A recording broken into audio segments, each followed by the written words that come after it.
Vamos a seguir hablando de justicia, pero de otro costado de la justicia, porque el tan esperado fallo de la Corte Suprema sobre el tema del impuesto a las ganancias que deberán pagar los jueces, finalmente llegó, y llegó en la jornada de hoy. Claro, va a ser solo para aquellos que ingresaron a partir del año 2017. Vamos a hablar de este tema y vamos a intentar develar algunos de los misterios que hay alrededor de la decisión tomada hoy por los jueces de la Corte Suprema. Vamos a darle la bienvenida a nuestro invitado, es Marcelo Giulitti, abogado de la Asociación Civil por la Igualdad y la Justicia. Bienvenido, ¿cómo estás, Marcelo? Muchas gracias, muy bien. Bueno, uno de los primeros temas que quiero consultarte respecto de esta situación es ¿qué pasa con aquellos que sientan, por ejemplo, que hay algún tipo de discriminación respecto de lo que les va a tocar a los que ingresaron en 2017 y lo hicieron además a través de un concurso, a partir de una carrera, etcétera, y los que ya estaban y se quedan ahí sin pagar ganancias? Hay un problema gigante, o sea, esta causa plantea un problema gigante. De hecho, la situación de que se haya buscado una ley que intente sortear la forma en que la Corte había llegado a eximirse del pago de ganancias, haciendo que los nuevos jueces que vayan a entrar paguen ganancias, crea un problema gigante, crea dos castas de jueces. Crea la casta de los jueces privilegiados, que son la mayoría aún, o sea, los jueces que entraron en 2017 en adelante son muy pocos. O sea, calculemos que el Poder Judicial tenía aproximadamente un 17% de vacancias hasta más o menos el 2015, de los cuales se vienen cubriendo cargos hasta ahí, pero estamos hablando de que casi un 85% del Poder Judicial viene integrado desde antes. Son personas que vienen sin pagar ganancias, que vienen... Y que van a seguir así. Y que van a seguir así, hasta que se retiren a sus 75 años. Y de hecho, ya hay un fallo que quizás no todos se retiran a los 75 años. El precedente que dejó Hayton de Nolasco, el fallo Hayton de Nolasco.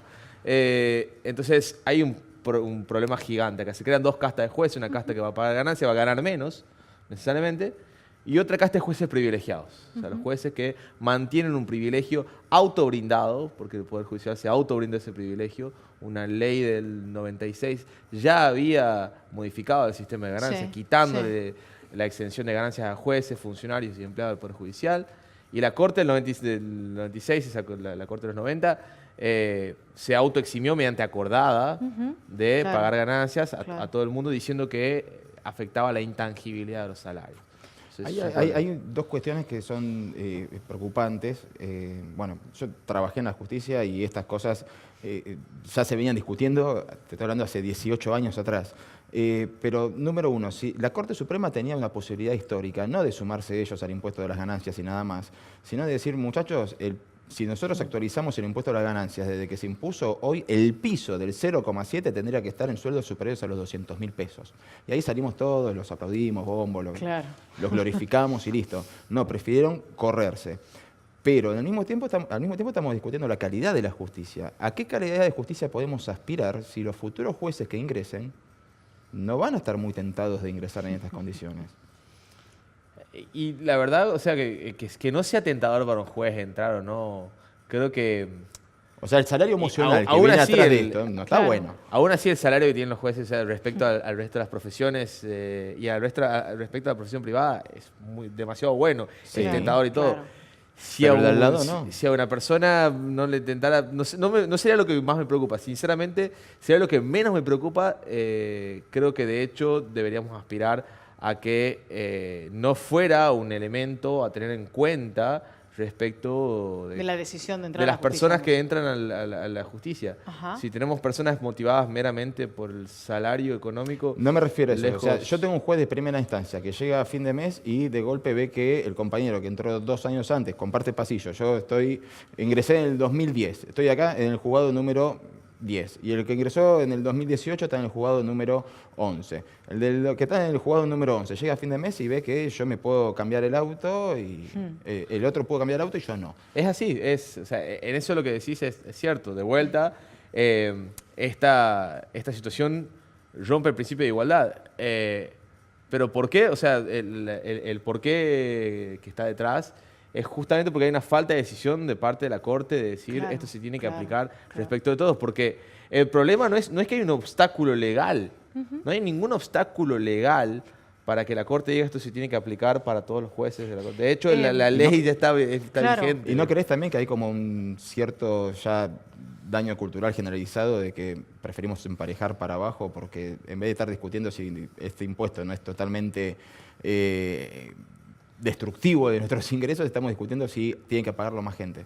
No, en eso creo que hay que tener porque el impuesto a las ganancias es uno de los, o sea, en la teoría es uno de los mejores impuestos que existen. En el mundo, Es un además, impuesto, en todo el mundo. claro, de hecho es uno de los impuestos menos regresivos que existe, uno de los impuestos que más atiende Pero a la base el piso imponible. nuestro es muy Ahora, lo que tenemos que discutir, que eso es o sea, deberíamos hablar de lo impositivo, La es tributaria. quiénes tienen que pagar el impuesto. O sea, ¿desde qué piso pagamos impuestos a las ganancias? O sea, ¿qué parte del trabajo es ganancia? Sí. Ahí sí deberíamos... Esa Ahora, es una discusión general. perdón, por eso tiene que apartarse de esta discusión. creo. En las cuestiones que tienen que ver puntualmente con el tema de los jueces, hay dos cosas que hoy aparecieron y empezaron a dar vueltas entre los rumores respecto de la ley que tenía sanción en el 2016, que estaba con una cautelar y que ahora ha sido aceptada en esta acordada de la Corte. Uno era que si la persona o el juez, aunque hubiera ingresado en el 2017, venía de la familia judicial, es decir, venía proveniente de otro juzgado, había sido secretario en otro y se convertía en juez en otro, no estaba dentro de las generales de esta ley, es decir, no le tocaba pagar ganancias.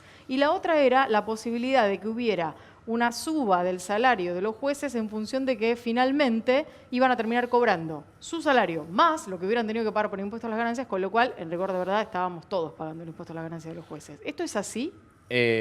Sobre la primera cuestión, o sea, primero todavía la causa no está resuelta. Bien. Lo único que está resuelto es una medida cautelar. Perfecto. O sea, lo que dijo la Corte es, la Cámara no tenía razón en confirmar la medida cautelar, porque no había ningún peligro en que los jueces paguen eso. Pero si se aplica la ley del 2016. Ahora, en el caso que se llegue a aplicar la ley, lo que pueda llegar, hay un riesgo gigante en hacer futurología respecto de eso, de qué puede llegar a hacer la Corte. El propio presidente de la Corte, el nuevo presidente, estuvo anunciando algunas cuestiones sobre cómo se podría llegar a solucionar. Yo sinceramente no me animo a decir cuál sería la solución. Para mí, de vuelta, la solución es que todos los jueces del Poder Judicial paguen el impuesto a las ganancias. Claro. Y se termina la cuestión. No porque es un impuesto que paga la ciudadanía, es un impuesto general, no es un impuesto al Poder Judicial, cosa que sí afectaría la garantía de... Y aparte, hay un fuero puntual, que es el fuero laboral, en el cual si yo voy y le pido a un juez, le presento una causa diciéndole, mire, me están sacando demasiado... o sea, ¿con qué criterios ese juez puede decir si está bien o no mi relación con la empresa respecto del impuesto a las ganancias, si está bien deducido o no, si él dice, no, yo no pago? No, claro, yo no sé, no pago, claro. Sí, porque o sea, lo pienso desde el punto de vista de la ciudadanía. Va más allá, o sea, afecta primero a la legitimidad de los jueces respecto a el sistema republicano. Estamos en un sistema republicano donde todas las personas son iguales ante la ley, donde no existen privilegios supuestamente y donde tenemos actualmente un privilegio para una clase de personas. Claro. O sea, aquellas personas que entran al Poder Judicial cuyo método de ingreso fue también postergado por la Corte mediante una acordada, donde decía que cualquiera podía entrar mediante un concurso, la oposición de antecedentes, el ingreso de la Ley de Ingreso Democrático de 2013, también fue postergada. Entonces la forma de ingreso también es oscura. Entonces es una casta a la cual uno entra por contactos, por una forma bastante opaca, y en la cual, ni bien uno entra, tiene un beneficio increíble, es un privilegio increíble que es, no se le aplican las leyes al igual que el resto de la humanidad, y encima tenemos esto de que mientras va avanzando es peor. Entonces afecta la legitimidad total del Poder Judicial. O sea, más allá de una decisión puntual, a la propia esencia del Poder Judicial. Creo que y por último, te quiero preguntar, por lo menos por mi parte, cuando uno habla de la justicia en términos del pago o no de impuesto a las ganancias, ¿qué pasa con el resto de los integrantes del Poder Judicial? ¿Hasta dónde llega este manto de protección que tiene a los jueces en el centro de la escena que no pagan impuesto a las ganancias y que van a seguir sin pagarlo los que ingresaron antes de 2017? ¿Y dónde empieza el corte de los que sí empiezan a pagar? Digo, dentro del mismo Poder Judicial. Bueno, actualmente están... o sea, si no miramos el 2017 en adelante, digamos, si miramos el universo antes del 2016, estaban exentos de pagar ganancias todos. Todos. O sea, empleados, funcionarios, se le dice empleado a todos los escalafones que llegan hasta cargos de prosecretario. En adelante son funcionarios del Poder Judicial. Dejando fuera al Ministerio Público Fiscal. Dejando fuera, exactamente.